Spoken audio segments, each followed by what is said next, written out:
Kjo mund të quhet vera më e vështirë e kryeministit Edi Rama, pas protestave masive që kanë përfshirë vendin duke kërkuar dorëheqjen e tij. Qytetarët kanë mbushur rrugët dhe sheshet, duke shprehur pakënaqësitë e tyre. Por jo vetëm kaq.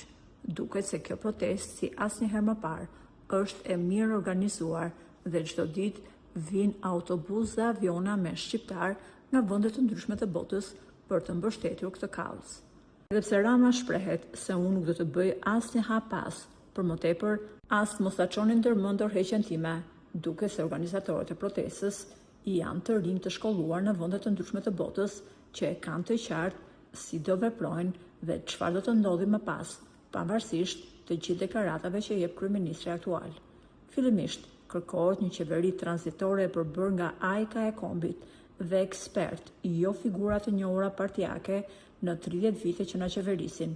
Në bulevard dëgohet thirrja, Rama në burg, Berisha në burg. Të thotë se qytetarët po bojkotojnë si Partia Socialiste, ashtu dhe Partinë Demokratike. Ajo që pritet të ndodhë së shpejti është krijimi një force të re politike, që do të lindë direkt nga sheshi për të përmbushur vakumin politik. Së shpejti, pritet të zgjidhje drejtuesi i kësaj force që pritet të zëvendësoj kryeministin aktual Edi Rama.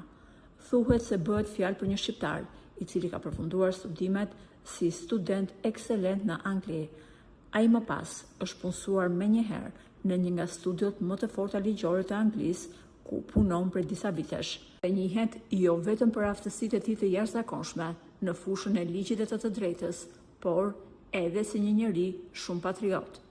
Pikërisht, poshtë së kryeministrit, sapo ka lindur një kryeministër i ri që pritet të drejtojë Shqipërinë. Emri i tij ende nuk është bërë publik, pasi ky propozim pritet të marrë miratimin e përfaqësuesve europian, që shpesh i kanë bërë thirrje kryeministrit për të frenuar korrupsionin në Shqipëri.